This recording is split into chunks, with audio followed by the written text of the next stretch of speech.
This episode of Us and Them is supported with a grant from the Claude Worthington Benedum Foundation.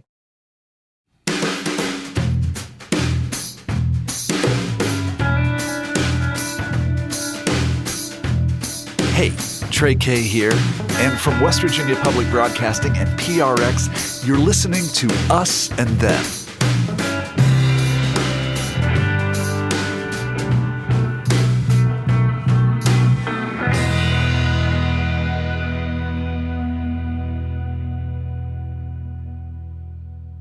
America has faced a lot of crises in the past year or so. COVID, the murder of George Floyd, false claims of a stolen election. But the opioid crisis was still there. And the epidemic that started more than a decade ago appears to be as strong and as sad as ever. Overdose rates are still alarming. 1,275 West Virginians died of drug overdoses last year. Legal cases continue. In a courtroom in Charleston, the big three pill distributors, Cardinal, McKesson, and AmerisourceBergen, face charges that they dumped hundreds of millions of highly addicted pain pills into the state. The city of Huntington and Cabell County hope to make the companies pay for the damage they've allegedly done. Away from the bright lights, another battle goes on. The battle to stay sober. Some people believe in abstinence. For them, quitting means just saying no. Others need help. For some, it comes in the form of medication-assisted treatment. That's taking one drug to get off another. But that has split the world of recovery, and it's created a stigma around the definition of sobriety. You see, supporters of medication-assisted treatment say the stigma costs lives because it's just too tough to quit an opiate without help. To learn more, I visit a place that offers people different paths to sobriety, Clarksburg Mission. It's a Christian-centered treatment facility in Clarksburg, West Virginia. There's a neon cross outside the mission with a simple, straightforward message. Jesus saves.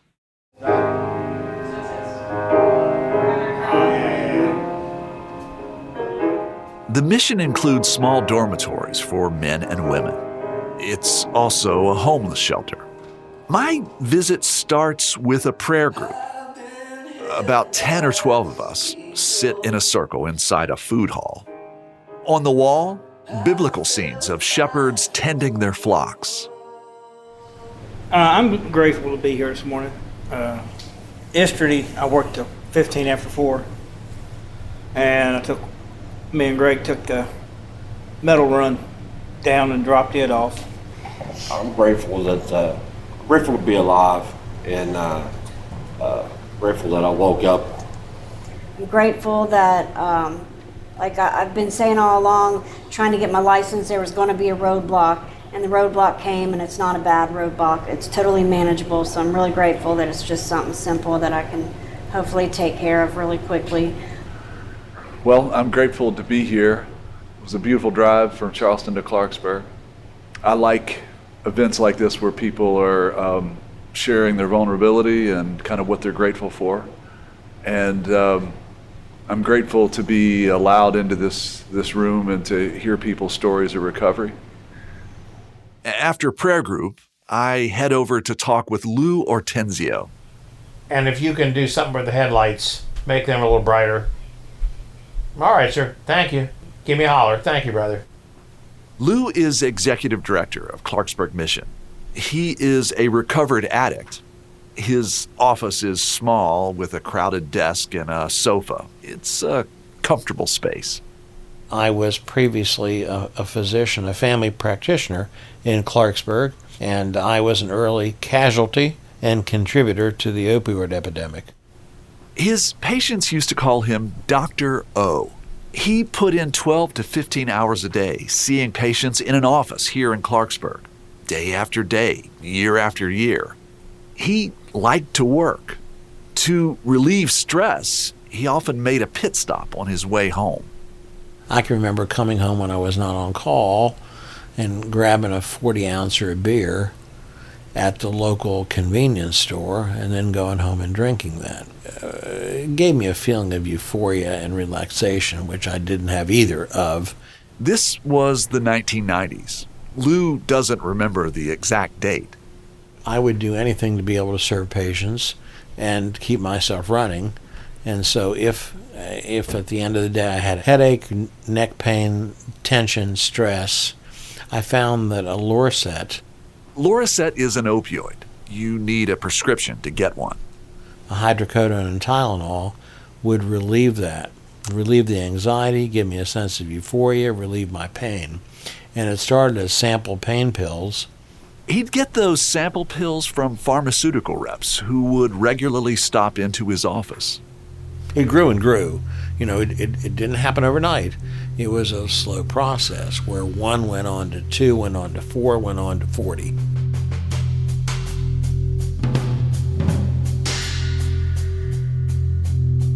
I guess what I would like to know and understand, can you take me to that moment when you first engaged with the substance and what did it feel like? It was a really bad day. I was really stressed. I had a tension headache in my neck. I was overwrought with work. Now, I did go in my sample cupboard and find a Lorcet, a hydrocodone and Tylenol pill, and took it. It was magic. It was euphoria. It was incredible. It was energizing. I was 10 feet tall and bulletproof, and it felt really good. I could just grab it and take it, and no one would know.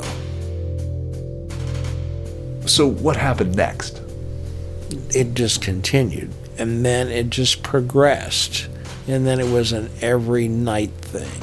And then slowly I had to have something to get out of bed in the morning because I felt so bad. And this energy that I got, this incredible energy I got from the opiates, I needed in the morning.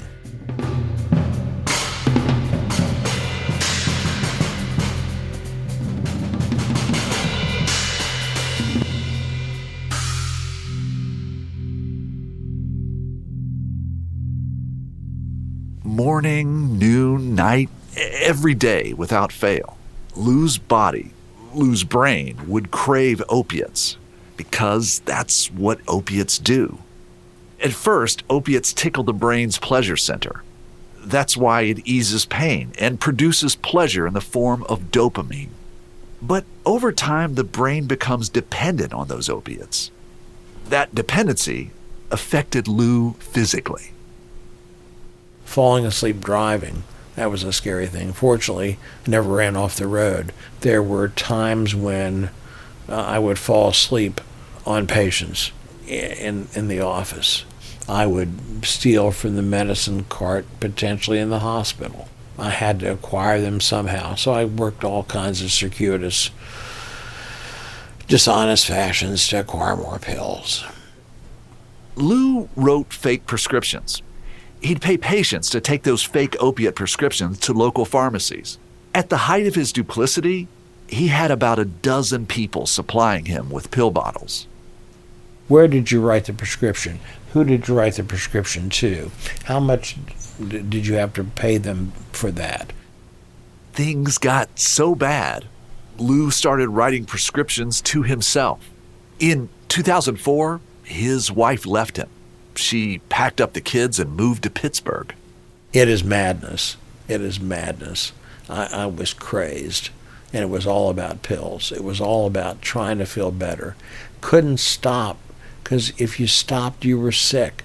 I mean, you'd vomit and have diarrhea and have chills and be anxious and stressed, and all those other symptoms would come back.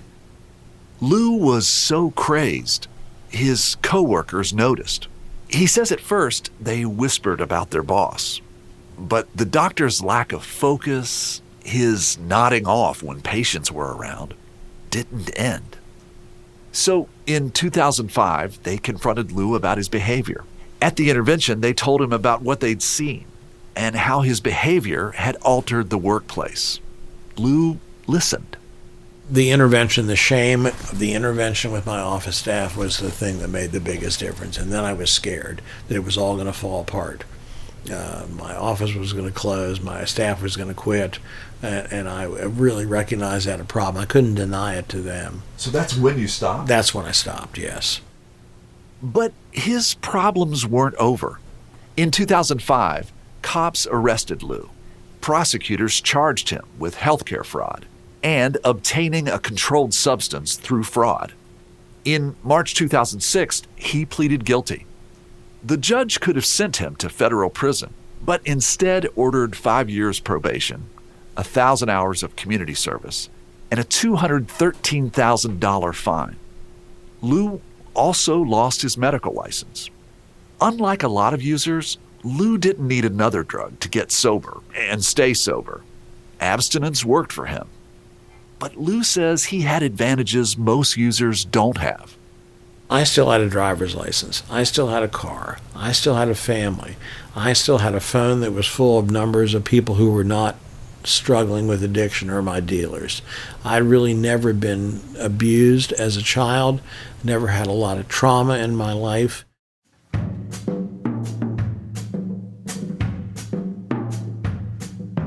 Lou calls those advantages, the privilege really, recovery capital.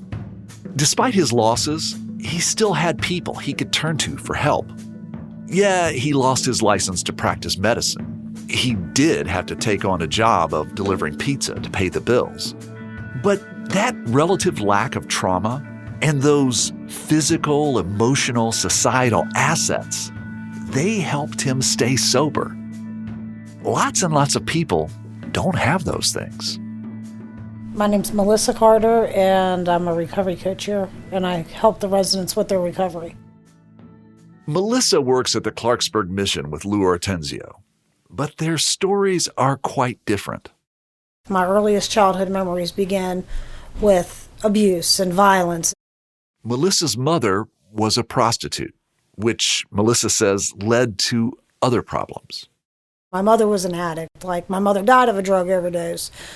I was ripped away from all my brothers and sisters. I was put into a home where the person really didn't want me and abused me every single day until I got pregnant at 15, ran away from home with this little baby, and ended up in all these very violent relationships. And I just did what made me feel okay to get through.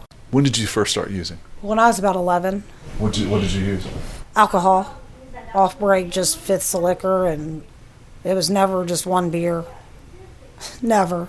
Like the first time I drank was a fifth. And then I went into heroin, pills. I feel like I did everything simultaneously, like all together. Cocaine, shooting coke, smoking crack, shooting crack, like just the whole nine all together. I know I overdosed about 10 times before I got clean this time. The last overdose, like they had pronounced me dead. Melissa has dark black hair. She's wearing a denim jacket and a white t-shirt. Part of a tattoo peeks out just above the t-shirt. She tried quitting lots of times and failed. Those failed attempts at sobriety have given Melissa unique insight into the recovery world's stigma of medication-assisted treatment. She's felt the stigma herself, and she's seen it affect other people in 12-step programs and group therapy sessions. Some people will come in very fresh, very new, and still have, I don't know if you guys have ever seen a methamphetamine user, but they have a lot of tweaks and jerks and, movements that they do. So, and they look very rough, like considerably rough compared to most users. They'll come in on Suboxones, and, when you first start Suboxones, a lot of people will nod out and, and they're in the rooms, and then everybody's whispering the entire room, and then people will share at them. Share at 'em is therapy speak for sharing your opinion about another person's actions. In this case, the people sharing believe Suboxone is just another drug. A drug that's not much better than heroin or Oxycontin. So sharing is really a way to criticize another person's attempt at recovery. I mean, how do you think that would make a person feel? You're sharing about how somebody looks, you know what I mean? Because they're nodding, assuming they're on drugs. Nodding is nodding off to sleep. Some former drug users nod off when they're just beginning recovery and they're on Suboxone. Melissa has experienced this stigma herself. During one of her previous attempts at sobriety, she was at a Narcotics Anonymous meeting, also known as NA. She needed a sponsor, someone from the group to guide her recovery. Through the NA program that I was working, I was kind of pushed out because I wasn't recognized as being clean. My clean time wasn't recognized as well.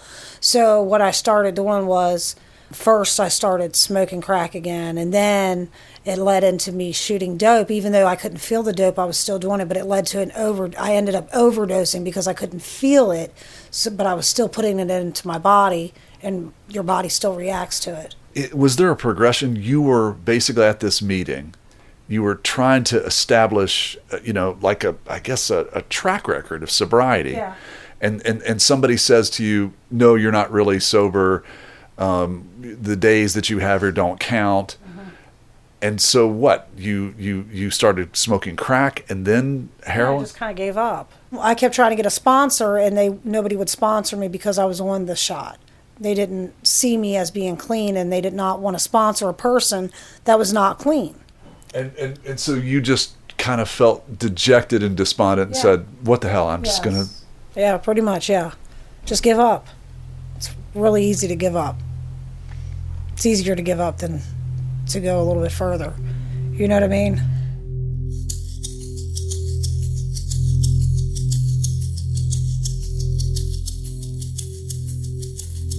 In the end, Melissa got sober and stayed sober. She did it through abstinence. I've tried Vivitrol, I've tried methadone, I've tried Suboxones, and then so this go around I tried nothing. And it didn't work for me because I wasn't working any type of a program. I was just expecting the medicine to make me all better. So here we apply, the 12 steps and getting sponsors and attending meetings and all that, along with their medicated treated assistance. I just didn't do anything this time, just the 12 steps. So you are somebody who has found success through an abstinence-based program, or an approach, really, right? And from what you told me, you don't look down on people because they are medication assisted. But do you know other abstinence-based people who do? Oh, I know tons do, and it's very disheartening in this community because it's people that are on a higher level in recovery in the community that look down on these folks. You know what I mean? And are telling them they're not clean because they're using. Have you seen something negative come from that? Yeah. I mean, they stop believing in themselves. They believe that what they're doing is not right. And what they're doing is right. Like, they're not shooting needles, and they're not at risk of overdosing and dying at the end of the day, because that's what it boils down to, is life and death. That's how I look at it. Have you seen somebody have some type of negative consequences when they are criticized in a stigma type of way? So I've not seen too many overdoses here, personally, from getting off of the medicated treatment assistance. But what I have seen is them back out in the street, wandering the streets, you know what I mean? Like, just back at square one because that's what they've tried to do. And again, that's somebody who went in, got into an MAT program, and for whatever reason, and maybe one of those reasons was that they were criticized, no, you're not really sober, and they kind of felt bad about themselves, and then they, just kind of left the program and relapsed? Yes, yeah.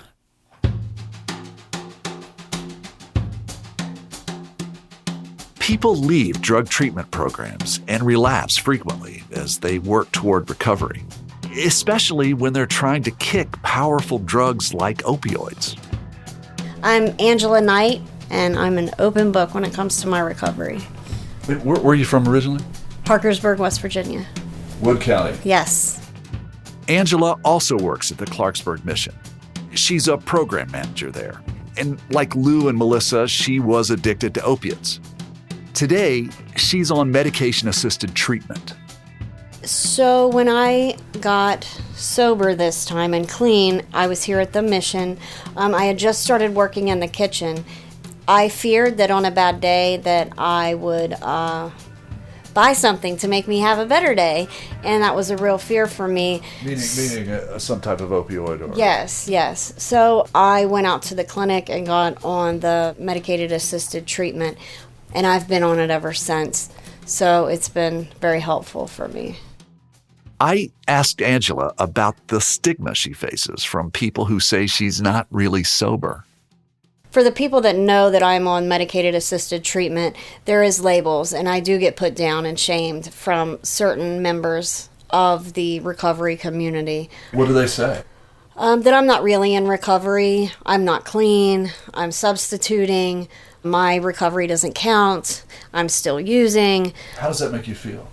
In the beginning, it really ticked me off. Really ticked me off and made me want to quit going to meetings. Tick you off or make you sad? I mean, it hurt. It made me question, am I really in recovery? Is what they're saying true? I felt shamed. And so then I felt ashamed of myself. Angela remembers the first time someone questioned her road to recovery and her use of medication-assisted treatment, or MAT. I was sitting in a meeting and I heard people talking about people in MAT, and then I was pointed out that I was on MAT. Somebody pointed a finger? Yeah. Well, don't you go out to that clinic? I've seen you up and at the bus awfully early in the mornings. Aren't you going out there? And I'm not going to lie. So I admitted, yes, I do go out there. And I felt shame and guilt. I wanted to run, to be perfectly honest. Luckily, I didn't. I continued going to meetings because I worked really hard to get in that seat, and I want to be in recovery more than anything. So I stuck with it. But there are certain meetings there for a while I avoided to try to avoid those people. I understand, even here at this mission, there are people here who are from that abstinence-based philosophy. How do you interact with them? I try to educate them and tell them the reasons and the medical science behind using the MAT products, using where it covers up that brain receptor so that, I can't get high if I'm taking opiates, but it's either serotonin or dopamine our brains quit producing because of the drug addiction, and the drugs producing that serotonin and dopamine, my brain no longer functions like a normal person's and doesn't produce that naturally. So when I take the MAT, it covers that receptor and makes that chemical, so I function on a normal basis. So I try to explain that to them, and I just try to be the example.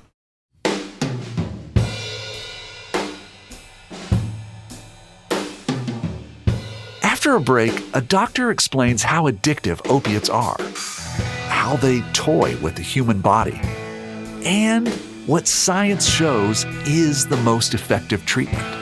The brain becomes what's kind of known as it becomes hijacked by this dopamine pleasure system that these drugs are really affecting, and then that's when it creates havoc in people's lives. And we'll return to Clarksburg to hear more from Melissa Clark. She beat heroin, cocaine, and all of her other demons. Now she faces a different kind of challenge from someone she loves. When he's ready, I can reel him back in and be there to love and support him like I never had. That's after a break. You're listening to Us and Them. This program is supported in part by the West Virginia Humanities Council and the CRC Foundation. This episode is supported with a grant from the Claude Worthington Benedum Foundation.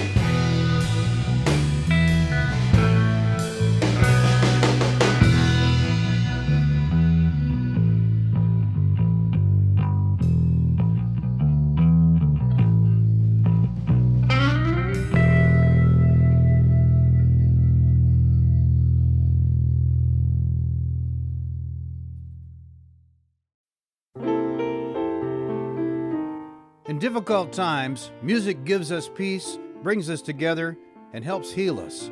It calms our nerves and brightens our days. That's why we're bringing you classic episodes of Mountain Stage on air and in our podcast. This is Larry Gross, host of Mountain Stage.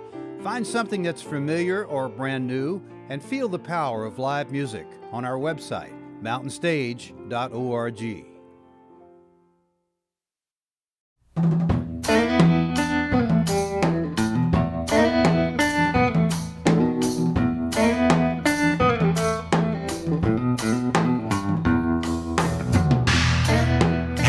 It's Trey, and this is Us and Them from West Virginia Public Broadcasting and PRX. My quest to learn more about treatment options for opioid addiction led me to West Virginia University. I met with Dr. James Berry, who's an addiction psychiatrist. He's also the chair of behavioral medicine and psychiatry at WVU's Rockefeller Neuroscience Institute. I wanted to check on the explanation we heard earlier from Angela Knight about how opiates interact with the brain. Turns out, she's absolutely right. Here's Dr. Berry's slightly more medical take on it. There's this little area of the brain right in the middle of the brain called the nucleus accumbens. And the nucleus accumbens is really that sweet pleasure center spot. And that's the spot in the brain that releases this chemical called dopamine. And dopamine is the chemical that makes us feel good whenever we're engaged in pleasurable activities. So whenever we are exercising or eating or having sex or even a warm hug from your grandmother, then dopamine is being released, and that is considered rewarding. But Dr. Berry says opiates change all of that. When you throw these drugs of addiction or other substances of addiction into the mix, instead of a nice drip, drip, drip of the natural rewards of the dopamine, then all of a sudden you get this turbo release, fire hydrant release of dopamine, and that is an unnatural reward. And it feels really, really good at the time. You do that over and over again, the brain actually starts making changes to the higher centers of your brain, where that's responsible for decision making and forethought and this sort of thing. And then the brain becomes what's kind of known as, it becomes hijacked by this dopamine pleasure system that these drugs are really affecting. And then that's when it creates havocs in people's lives. Does it ever? When people stop popping opiates or injecting heroin, they get really, really sick and depressed. It's like a dark cloud hanging over their life. So to help people quit, a pair of doctors came up with a medical substitute in the 1950s. You've probably heard of it, methadone. Two very intelligent and compassionate physician researchers in New York back in the 50s, a fellow by the name of Vincent Dole and his colleague, who eventually became his wife, Marie Neiswander, started using methadone to help a number of the people who were addicted to heroin that they saw in New York. And many of these people were absolutely hopeless, who've tried various treatments, who've tried to be detoxed or go through residential treatments, etc., and just could not get better. And they described what they considered a heroin hunger that people experienced that kept them using heroin. Their postulation or the hypothesis was, if we could satisfy that heroin hunger with one of the medications that we have available, one of the opioid medicines, then it would settle that internal state of the brain and the chemistry within the brain, help people feel normal enough that they can engage in the activities like following up with treatment, for instance. And so that's what started the methadone maintenance program. And they found that they could get a lot of success in giving people medicine every day with this methadone because it's a long-acting medicine. And once they did that under the doctor's supervision, they found that people started going back to work, started going back to school, and getting their lives back. That was something that started back in the 1950s. I certainly knew about it up through the 1980s at least. Now we're using something that's called Suboxone. How is that different? So that's the one category of full opioid medicine. How this is different is this is a partial opioid medication. And what it does is it sits on those opioid receptors and just activates them partially, unlike the methadone or the heroin that's activating it fully. So it's activating it partially, and so it's releasing a number of those chemicals to help people feel better, but not too much to the point where they might be getting intoxicated. And the idea being that one of the unique features of this buprenorphine is, unlike the full opioid medicines where you can keep going up and up and up on the dose until you overdose and die, buprenorphine has a ceiling effect in it because it's a partial opioid. Just to be clear, buprenorphine and Suboxone are basically the same thing. Buprenorphine plus an opioid blocker are the active ingredients in the medication known as Suboxone. There's some pharmacologic properties of these partial opioids that means that if you take too much, it starts acting like an opioid antidote or an opioid blocker. And so it's really difficult for somebody to overdose on buprenorphine alone.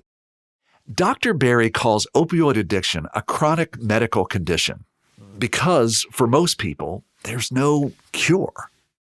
The medical term for it is opioid use disorder. Berry says in some ways it's comparable to other medical conditions.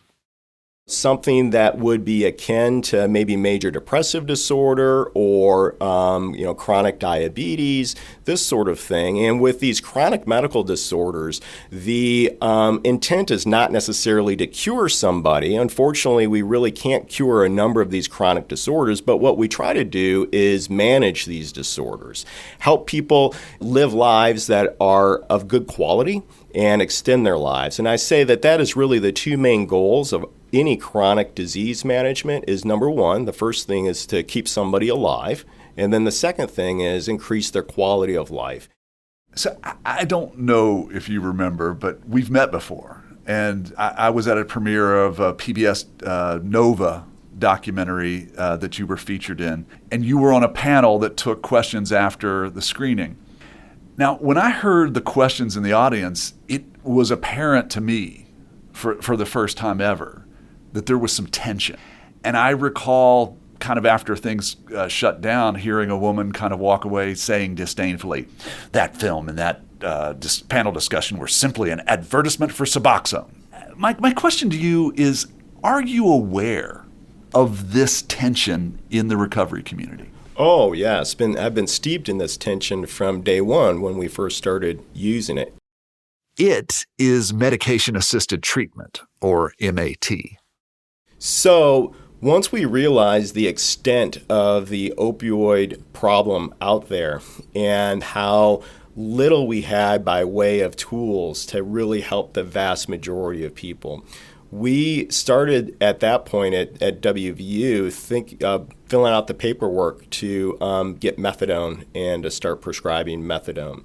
That was really a shift for a number of us who have been in the treatment community for a while and still had our own stigma about what would be considered maintenance or substitute, however you want to describe it, therapy, and still even thought, are you just trading one addiction for another? But we realized that there were too many people who needed help and there were too many people who were dying without it. At first, Berry and his colleagues prescribed buprenorphine sparingly. Patients got a prescription for days, then a few weeks. But every time they stopped taking it, too many of them returned to illegal and dangerous opioids. So when we first started using it, we would use it to detox people on our inpatient services. They would come for several days and we would use this to detox them. Then we would send them out and ask them to do everything that we knew would be helpful to help with their recovery, such as going to 12-step meetings, such as following up with psychiatrists or therapists or their doctor. And unfortunately, what would happen after they were detoxed is they would go back right out to using and they wouldn't follow up. And we realized that it was only because of the stigma that even we ourselves had about keeping somebody on a maintenance medication that was really driving this decision. It wasn't based on the evidence and it wasn't based on our patient outcomes. And at that point, we said, we got to stop doing it that way. We're going to keep people on the medication as long as it's helping and it's working, and that's what the patient wants. Increased use of medication-assisted treatment has led to research on its effectiveness. Several scientific studies point to the positive results from buprenorphine. In a Swedish study, a group of former drug users got Suboxone regularly, while another group, the control group, were offered Suboxone for just 1 week. 1 year later, 75% of the people who continued taking Suboxone were still in treatment. Those who stopped taking Suboxone after 6 days, not one of them remained in treatment. Another study, this one in France, showed former addicts who got Suboxone were less likely to die of an overdose.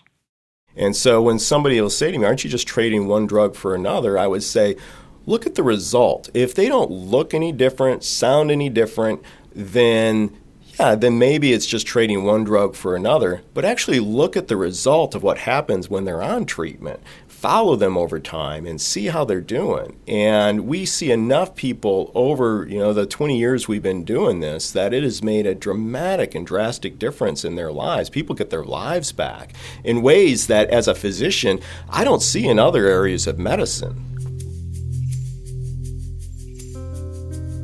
Makes me think of two thoughts. One, is this us and them tension in the recovery community, is it really a battle over the definition of sobriety? I think so, because one of the points that I've been trying to make in the beginning is that it shouldn't be us versus them. It's all of us against addiction, and we're all co-laborers in trying to battle this horrible, horrible plight that we have, especially in West Virginia, is addiction. We need to join forces. And I find that for those in the recovery community have become amazing allies and wonderful allies, and especially those who have come to understand or come to appreciate the value of medications like this, understanding fully that, this isn't a cure-all, but, it's not a magic bullet, and I never want anybody to think it is. And there are, certainly some very real risks associated with the medication as well that we all need to be cognizant of. You said magic bullet.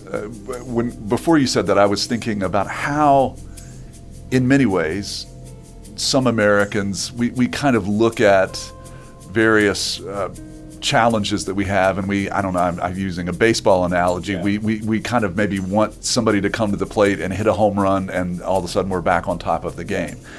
As opposed to the game is a process, and that you have to get on the base, you have to play defense, you have to engage in the process, and that there's many parts to this complicated game or process. Yeah, you absolutely nailed it. That is it. It is the process. And the whole point is to stay in the game as long as you can, because if you stay in the game, you're going to stay alive. If you stay in the game long enough and you make use of every tool available to you, then your life starts transforming. And then you're able to take care of your kids again. You're able to go back to work. You're able to go back to school. You're able to do all those things that, the rest of us really want to try to live.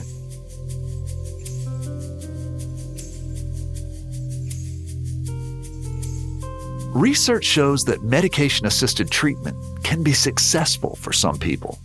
Despite that, the method is still scorned. And so somebody will come in to a meeting who's on medicine, and if they make it known they're on medicine, then they can receive this feedback from somebody with these very strong opinions, and one of two things will happen. Either they won't go back to the meeting, which will be a shame, or even worse, they'll say, well, I realize how important these meetings is, I'm going to come off the medication. And time again, we have stories of people who come off the medication because of something they've heard from somebody else in the community, that then they end up relapsing and sadly dying because of that. People's lives are at stake when it comes to this.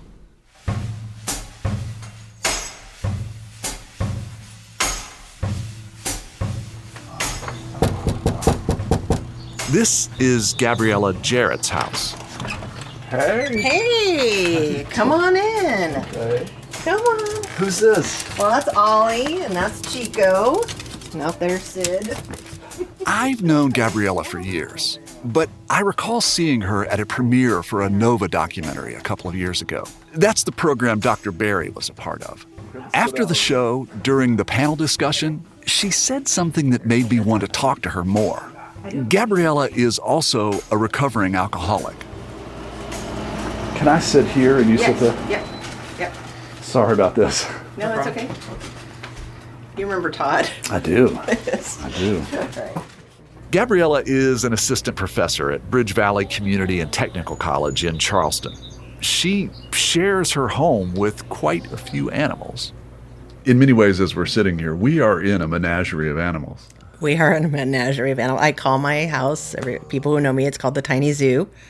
There's fish, cats, dogs, lizards. We have bearded dragons. We have one bearded dragon out here, and we have one in another room. All of them are rescues that have found their way to us. So, do you remember several years ago we were at an event. It was over at the University of Charleston, and a PBS documentary crew for Nova had come in, and they had done a report that had been about the opioid epidemic in Appalachia and in West Virginia in particular. Do you remember being there for that? I do. I remember being there. I did ask a question, and I don't remember the question. So after the documentary showed, they had the makers, the directors of the documentary, and then several people who were featured in the piece, and they had kind of a bit of a panel discussion. They set up microphones in the hall. And if I remember right, you were one of the people who got up to ask a question. I do not remember what I asked, but I have a feeling it was probably something about the medical-assisted treatment that WVU was doing at the time. I just don't remember what my exact question was. Do you have a issue with what WVU is doing? This is where it gets tricky. I don't have an issue. Like, medically assisted treatment can help some people. I do think also, though, like, what is sobriety for people who have that issue, just in terms of, are you sober if you're taking Suboxone? That's one of the things I remember about that night, is that people asked questions, and I kind of remember the way that it was presented in that documentary. It's like, wow, this is great. This is helping people who have a powerful addiction. It's helping them get to a place where they can function. They're not just completely incapacitated by their addiction. They're treating it with another drug, but they're able to go to work, and they're able to kind of work a recovery program, and that in many ways they're not just totally out of the game. And I guess my question probably was centered around, is it okay to take one pharmaceutical, being, let's say, the opioid, that was given as a form of healing, and treat it with another pharmaceutical? I guess the question comes down to is, how do you define sobriety? And that's a very difficult question, honestly. As Gabriella began to answer this question, I'm distracted by one of her dogs. Tell me about this dog. So his name is Sydney. He's a pug-like dog. And what he's doing is called murphing. And that's what pugs do. When they're just trying to talk to you. They murph. Well, wait, I want to hear the sound of this murphing. Do you think? Yeah, I don't know if I'll do it now that you have him on the spot. You won't.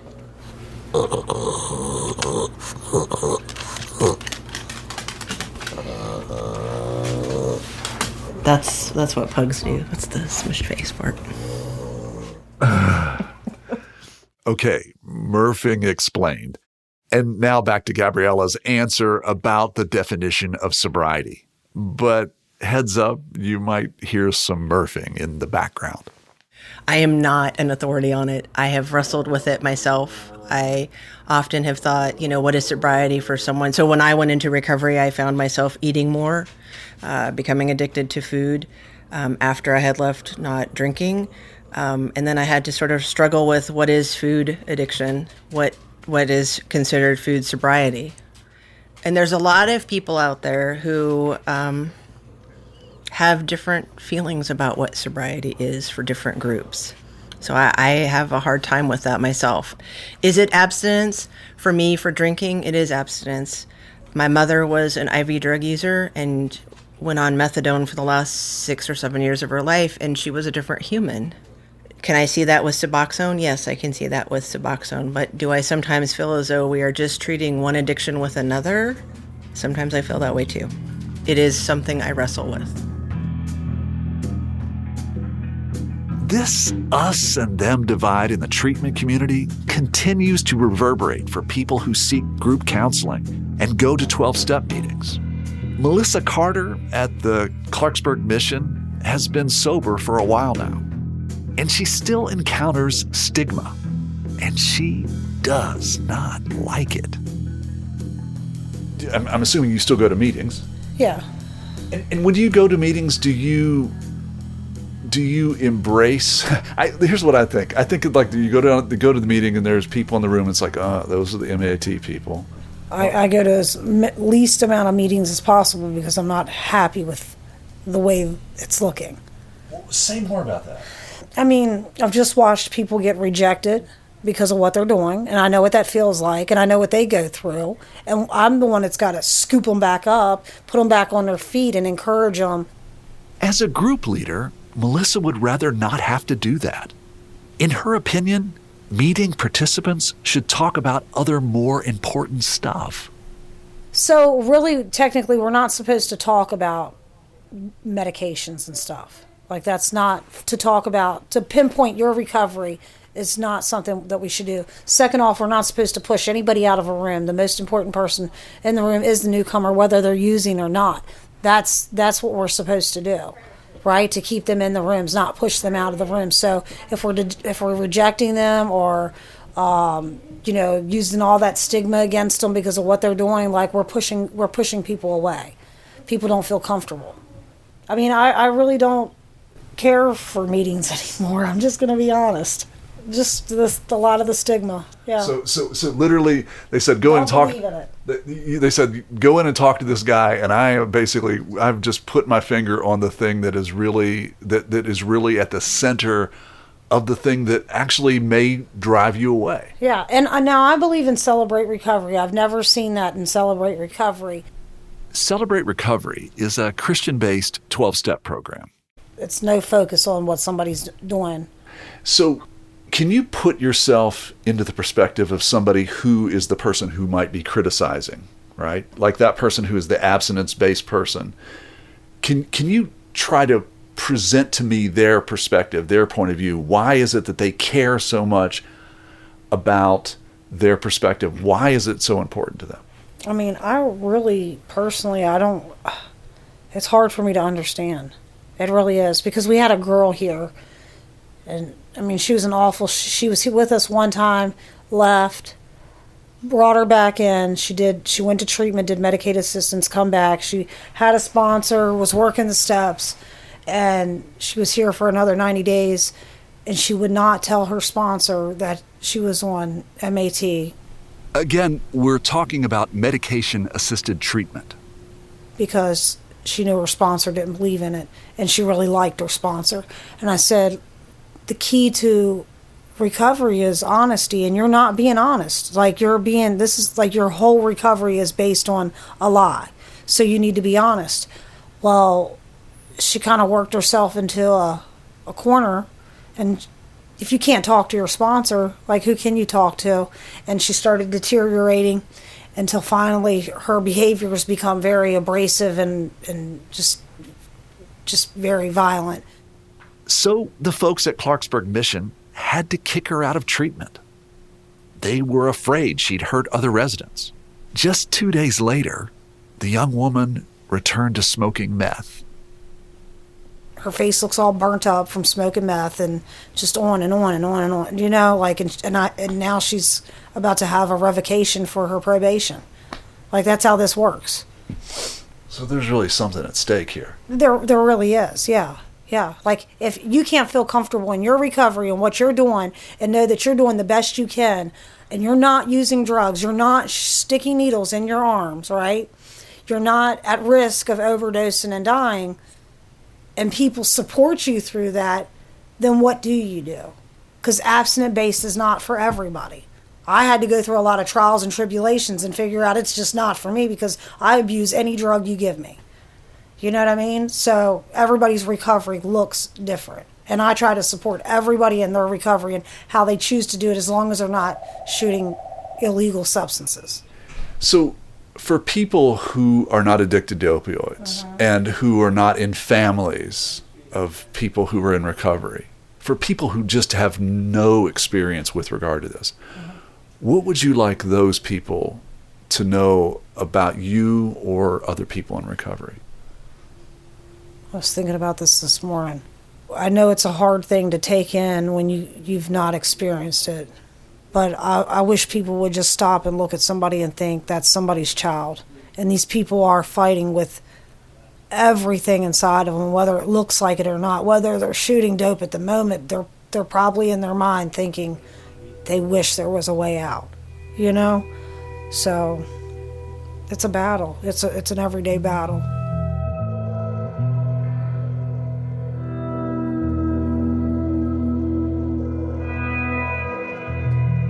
Up until I got to Clarksburg, West Virginia, when I was 37, it's the first year I've not experienced any type of violence in my life. Not been abused in any way, like the first time of my entire life. And the mission has made a world of difference in my life because I never knew what love looked like. Besides my little baby, you know, like I never knew that. Now my son's out here running up and down the streets, you know, out of his mind on methamphetamine. So I'm trying to do the best I can every day and remain clean to show when he's ready I can reel him back in and be there to love and support him like I never had. How old's your son?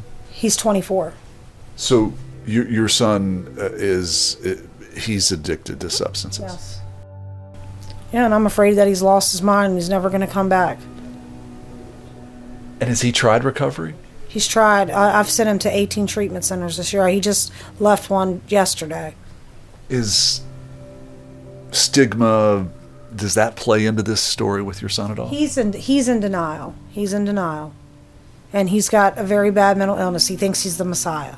Like, I think he got bad drugs. I mean, he was a child that accelerated at everything, and now he walks around thinking he's the Messiah. But I'm not going to give up.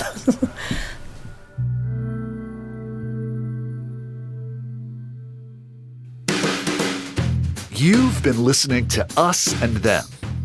Our team for this episode is me, Trey Kay, Todd Melby, Brad Stratton, and Kate Smith. Michael Lipton and Tristan Lozow wrote and performed the Us and Them show music. Mark Lerner designed our logo. Lelena Price provides us with images for the web. The marvelous people at PRX and West Virginia Public Broadcasting make Us and Them possible. So do grants from the Corporation for Public Broadcasting, the West Virginia Humanities Council, and the CRC Foundation. This episode is supported with a grant from the Claude Worthington Benedum Foundation. Us and Them was originally developed with assistance from the mentorship program at AIR, the Association of Independents in Radio. We'll see you next time on Us and Them.